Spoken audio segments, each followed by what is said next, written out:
Chapter 1. I've heard it over and over my entire life, and it goes about like this. You've never had a job, Peggy, so you wouldn't understand. Now, while it may be true that I can't fully comprehend the details of a person's circumstances, though I think I sympathize more than I'm given credit for, it simply isn't true that I've never held a job. I have.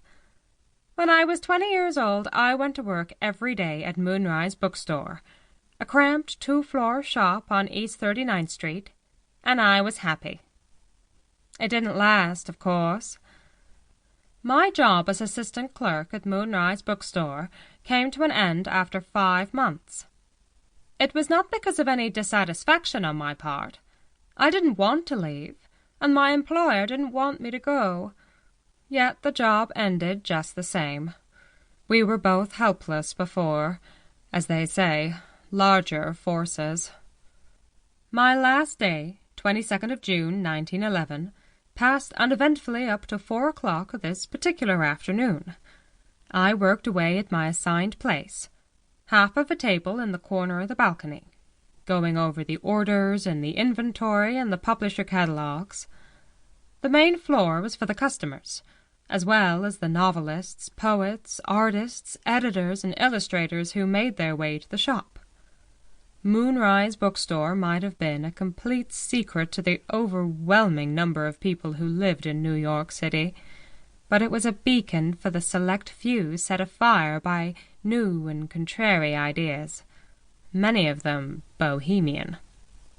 Of course, I longed to be on the main floor, but Mrs. Hamilton Stark, quite sensibly, kept me upstairs, unless there was a gap among the staff and there was no choice but to make use of me, which is what happened at 4 o'clock.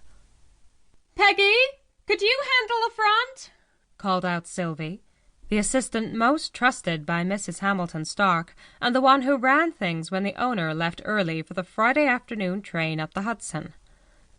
It seems unbelievable now, but to descend those narrow stairs and take my place on the main floor of Moonrise Bookstore was as thrilling for me as a sachet across the stage would be for a newly cast Ziegfeld showgirl. Each click of my heel on those steps sent my heart racing, though it was excitement laced with a bit of dread. I simply wasn't much good at practical tasks.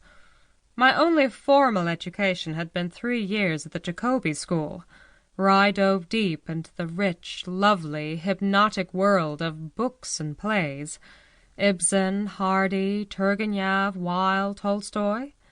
But I never learned how to take money or a bank draft from someone's hand, calculate change, wrap a parcel, address a mailing. This is largely why I was confined to the balcony.